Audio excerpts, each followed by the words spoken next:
In the past, there have been exam questions from the WJEC focusing specifically on this feature of natural law.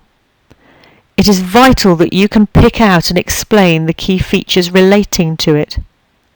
Aquinas and Aristotle agreed that what makes human beings unique is their ability to reason.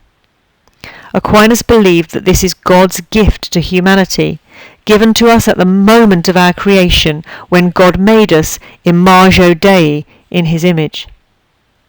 Unlike some other Christian thinkers who reject the use of reason and suggest instead that we should not rely on reason but faith alone, Aquinas said that we should attempt to learn God's will for us through the use of his gift of reason.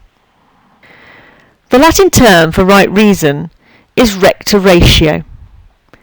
When Aquinas said that we should use our reason, he did not mean that we can all go off and rely on our own opinion and each come up with subjective reasons for acting in one way or another.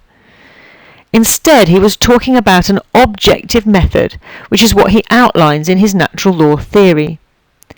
He claimed that reason is the same as conscience.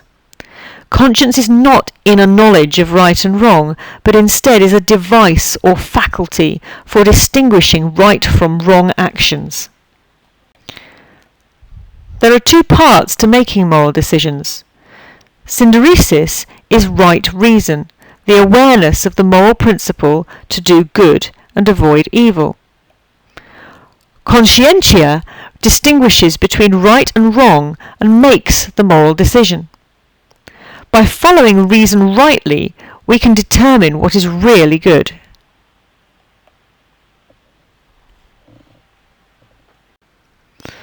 There is an ideal human nature that we all have the potential to achieve.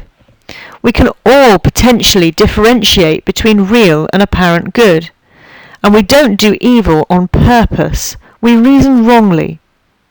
It is the ultimate goal or final cause of all humans to do good, avoid evil, and re-establish a right relationship with God.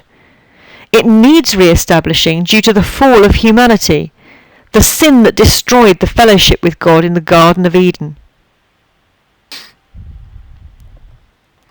Here then are the features of natural law that you can describe when answering a question on the role of reason in natural law.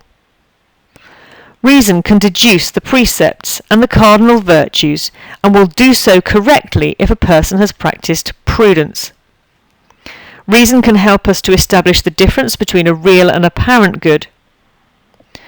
Ultimately, the highest good or superior aim of humanity is the rational understanding of God's creative purpose for us, to do good, avoid evil, and attain fellowship with him.